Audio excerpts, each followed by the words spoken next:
حضرت عمر فاروق رضی اللہ تعالیٰ بڑے بہادر صحابی تھے، اتنے بڑے بہادر صحابی تھے، اللہ کے رسول نے فرمایا تھا کہ عمر جس راستے سے تم گزرتے ہو اس راستے سے شیطان بھی نہیں گزرتا، شیطان بھی دیکھ کر تمہیں تھر تھرا کر کانپنے لگتا ہے، شیطان بھی دیکھ کر تمہیں تھر تھرا کر کانپنے لگتا ہے۔ اتنے بڑے بہادر صحابی محرم کی پہلی تاریخ کو شہید ہوتے ہیں۔ حضرت عمر رضی اللہ تعالیٰ عنہ کی تمنا تھی، ہمیشہ یہ دعائیں کیا کرتے تھے کہ اللہم ارزقنی شہادت فی سبیلک واجعل موتی فی بلد رسولک، اے اللہ شہادت کی موت عطا فرما اور تیرے نبی کے شہر میں مدینے میں موت عطا فرما۔ یہ اللہ حضرت عمر کی دو خواہش تھی، ہمیشہ یہی دو خواہش تھی، اے اللہ تیرے راستے کی موت عطا فرما اور تیرے نبی کے شہر کی موت ہمیں عطا فرما۔ یہ دونوں شہادت اور دونوں خواہش پوری ہوتی ہے۔ حضرت عمر رضی اللہ تعالیٰ عنہ حج کے سفر سے واپس آتے ہیں، حضرت عمر کو معلوم ہو چکا تھا کہ میرا آخری وقت ہے، آخری ایام چل رہے ہیں۔ اس کے بعد حضرت عمر فاروق رضی اللہ تعالیٰ عنہ حج سے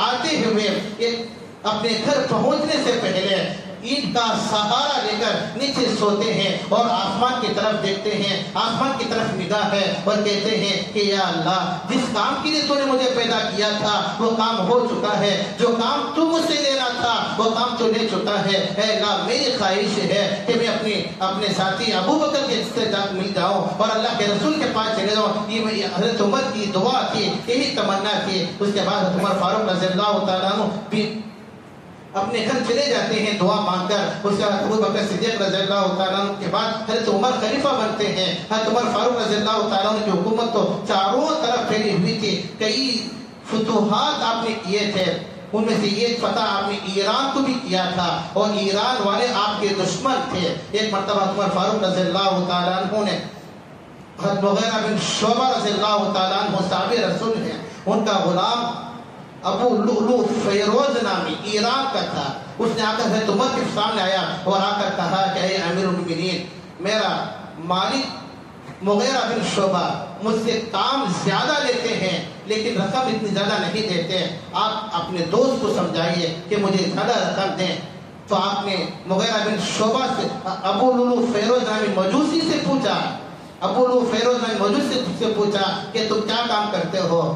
تو اس نے کہا کہ فلاں فلاں کام کرتا ہوں، چکی بناتا ہوں۔ تو پھر تنخواہ کتنی دی جاتی ہے؟ تو اس نے کہا کہ مجھے اتنی تنخواہ دی جاتی ہے۔ تو عمر فاروق رضی اللہ تعالیٰ عنہ نے کہا کہ یہ تنخواہ تو بہتر ہے، مناسب ہے، تمہارے کام کے حساب سے صحیح ہے، یہ کوئی زیادہ نہیں صحیح ہے۔ تو وہ اور زیادہ دشمن ہو گیا، پہلے ہی سے ایران والے آپ کے دشمن تھے، اس سے اور زیادہ دشمن ہو گئے۔ تو موقع کو غنیمت سمجھ رہا تھا ابو لؤلؤ فیروز نامی ایران کا جو مجوسی تھا۔ ایک مرتبہ حضرت عمر فاروق رضی اللہ تعالیٰ عنہ نے اسے بلایا اور بلا کر کہا کہ تم چکی بناتے ہو؟ ہاں میں چکی بناتا ہوں، میری بھی ایک چکی بنا دو۔ اس نے کہا کہ ایسی چکی بناؤں گا جس کا چرچا مشرق سے لے کر مغرب تک پھیلے گا۔ وہ اصل میں آپ کو قتل کی دھمکی دے کر گیا۔ صحابہ سمجھ گئے، حضرت عمر بھی سمجھ گئے کہ مجھے قتل کی دھمکی دے کر جا رہا ہے۔ اس کے جانے کے بعد حضرت عمر نے فرمایا تم جانتے ہو کہ اس نے کیا کہا؟ اس نے کہا کہ چکی ایسے بنا کر دوں گا جس کا چرچا مشرق سے لے کر مغرب تک ہوگا، اصل مجھے قتل کی دھمکی دے کر جا رہا ہے۔ صحابہ نے فرمایا کہ اے امیر المؤمنین آپ کی اجازت ہو تو اسے پکڑ لے۔